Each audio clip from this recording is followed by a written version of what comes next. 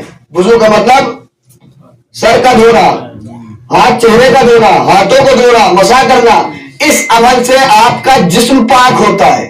مسجد جانے کے لیے جسم کا پاک ہونا ضروری ہے. اگر نجاست وہ ہے جو غسل سے دور ہوتی ہے تو مسجد میں آنے سے پہلے غسل کیجیے.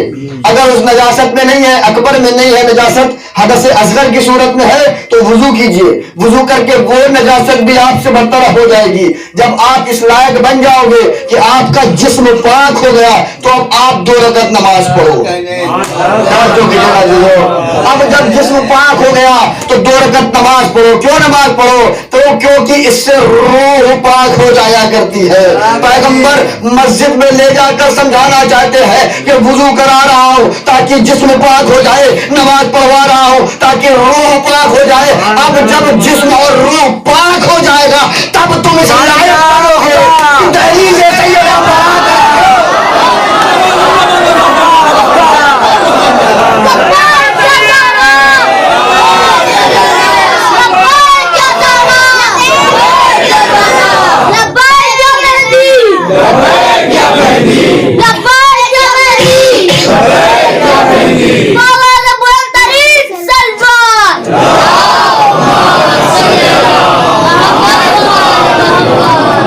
اس سے بہتر سلوات میرے پر محمد.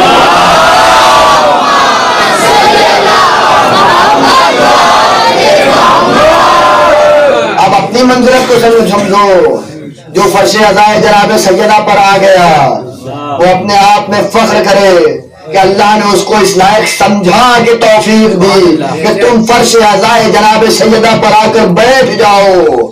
تو جب بیٹھنے میں شرف ہے تو ان کا کیا شرف ہوگا جنہوں نے یہ فرش عزائے جناب سیدہ بچھایا ہے. ان کا کیا شرف ہوگا جناب سیدہ کی نگاہ میں جنہوں نے اپنے مال سے, اپنے جسم سے, اپنی عادتوں سے جناب سیدہ کی ان فرش عزا میں شرکت کری ہے. ہم جناب سیدہ کی بارگاہ میں دعا کرتے ہیں بی بی ان سب کے عمل کو قبول فرما, سب کی توفیقات میں اضافہ فرما, ان سب کے مرحومین کی مغفرت فرما, سب کو اپنے دسترخوان پہ جگہ عنایت فرما. سلام محمد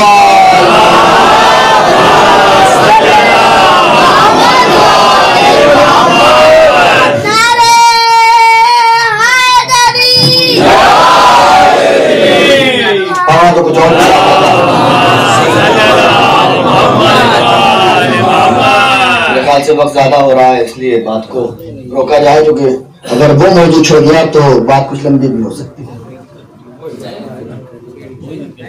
اجازت ہے؟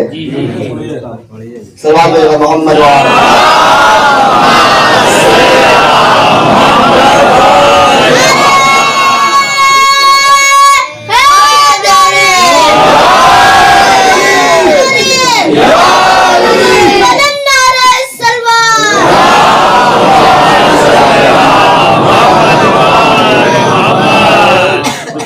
مرحوم خطیب اکبر صاحب ایک مثال دیا کرتے تھے, مثال آپ کے حوالے کر رہا ہوں.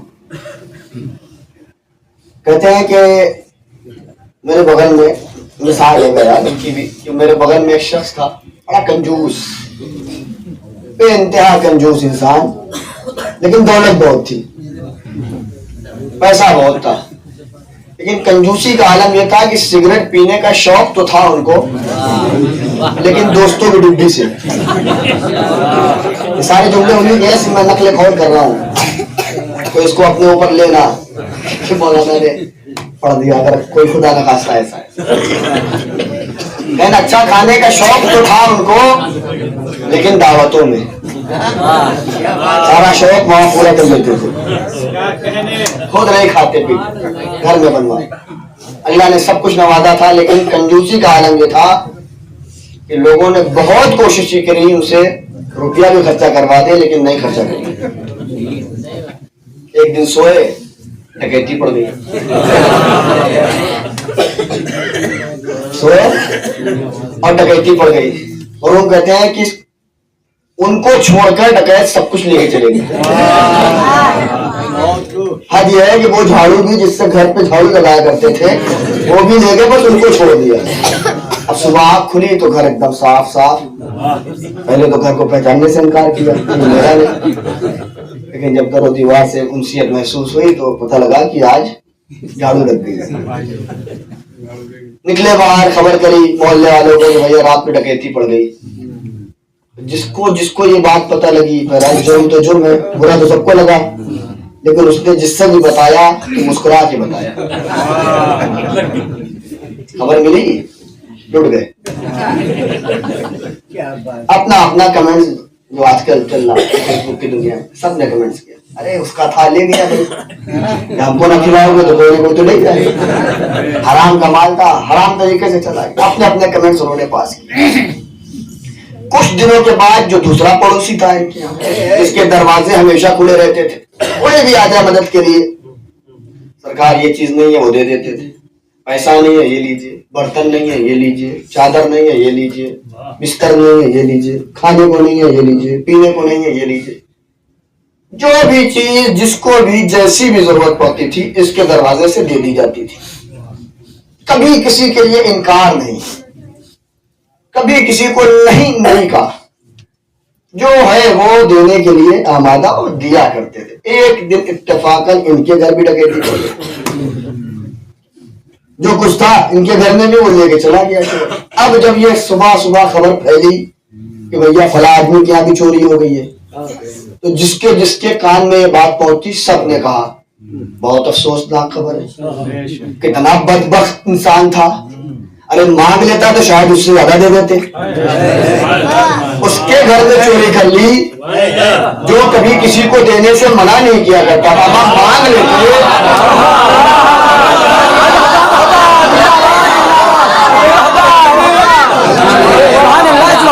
کہتے ہیں بس ہم کو صدق کے معاملے میں یہی تکلیف ہے.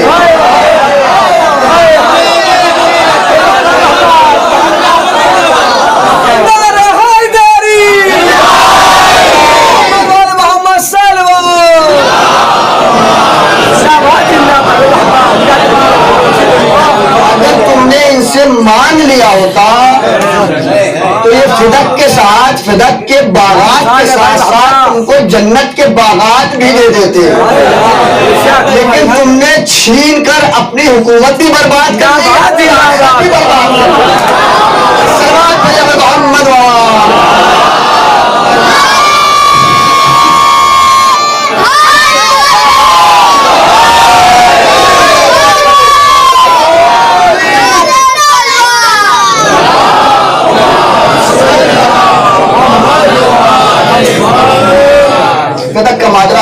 جناب سیدہ کے زندگی کا وہ ایک اہم اور اتنا عظیم پہلو ہے کہ جس ماجرے کو سن کر نہ جانے کتنے اہل سنت برادران جناب سیدہ کی حقانیت کو، ان کی صداقت کو مان کر آپ کے دین پر عمل کرنا شروع کر دیا۔ لہذا اس پہلو کو کبھی تنہا نہیں چھوڑا جا سکتا، کیونکہ اگر اس کو تنہا چھوڑ دیا تو پھر وہ حقانیت جناب سیدہ، صداقت جناب سیدہ ہماری طرف سے بھی مجروح ہو جائے گی۔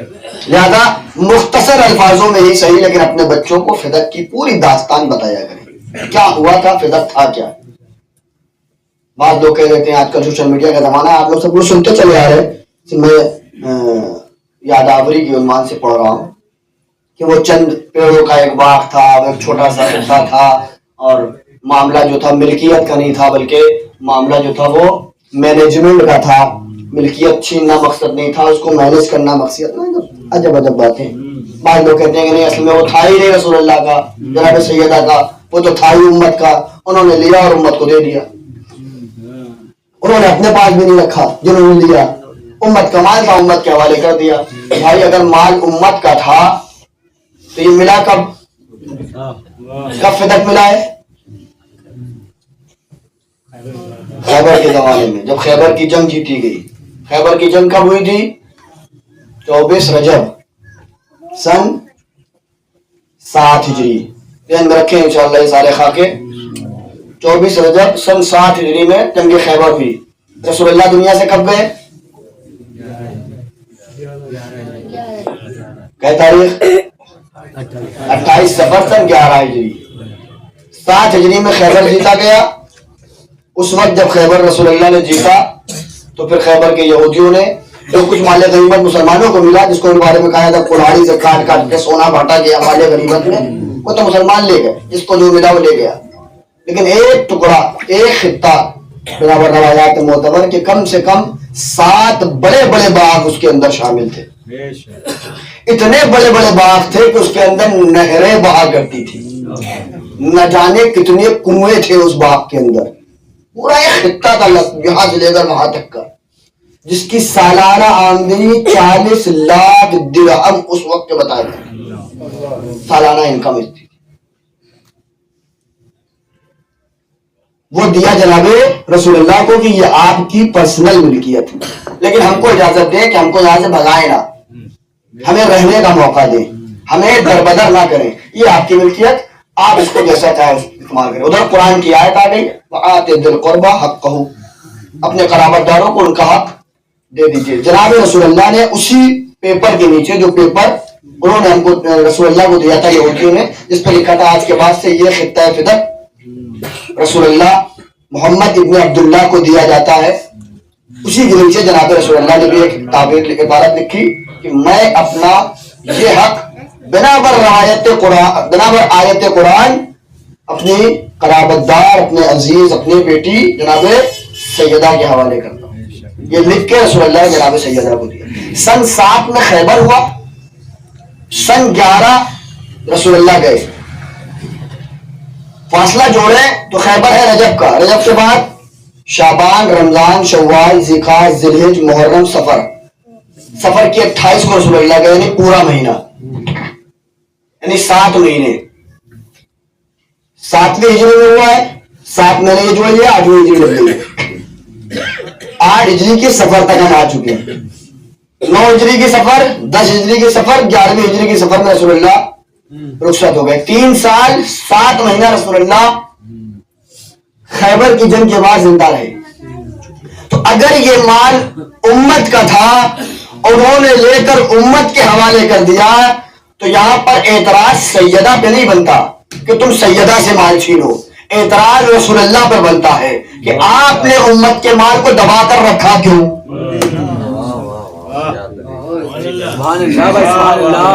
اگر مال امت کا تھا تو رسول اللہ کو امت کے حوالے پہلے دن ہی کر دینا چاہیے تھا، لیکن رسول نے اس کو اپنے پاس رکھا، سیدہ کے حوالے کیا، سیدہ نے اپنے پاس رکھا، اب جو سیدہ سے چھین رہا ہے گویا وہ رسول اللہ سے چھین رہا ہے.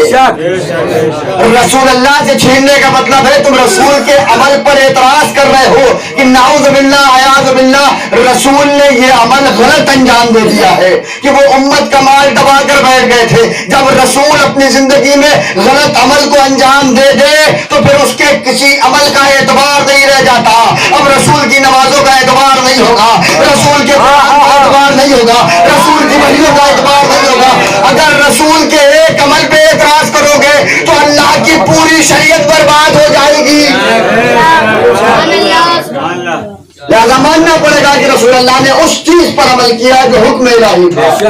اگر حکم الہی تھا تم نے چھین لیا ہے تو آج تم سیدہ کی مخالفت نہیں اللہ کی مخالفت کر رہے ہو. الصلاۃ علی محمد.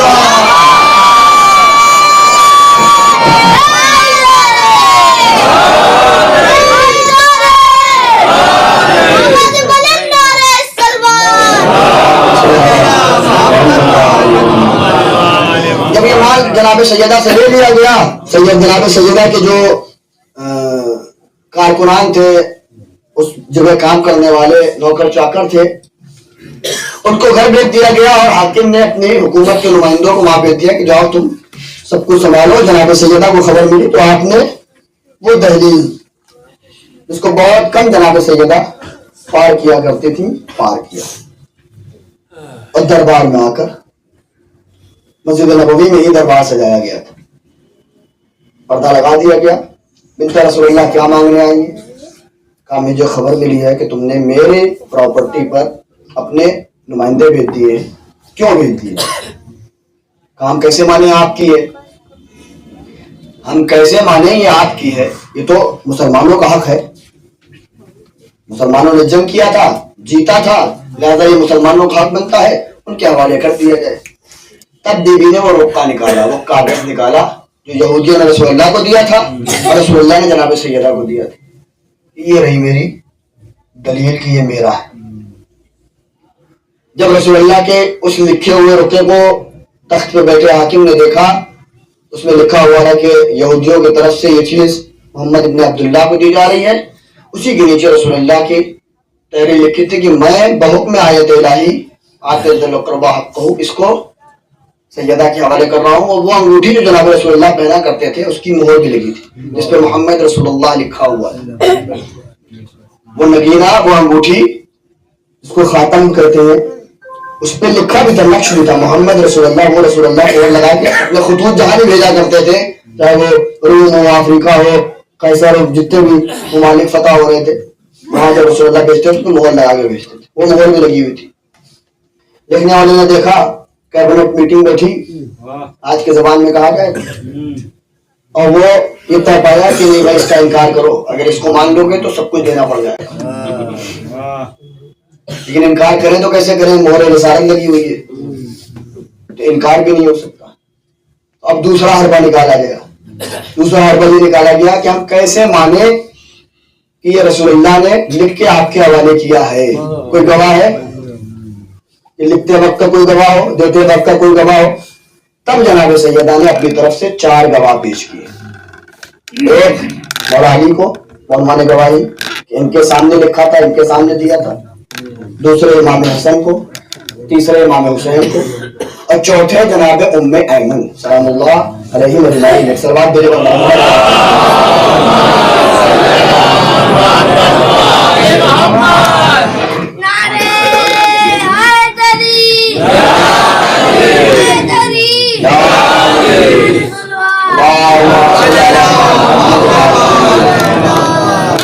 سے تھک گیا مجمع, میں بات کو ختم کر دوں.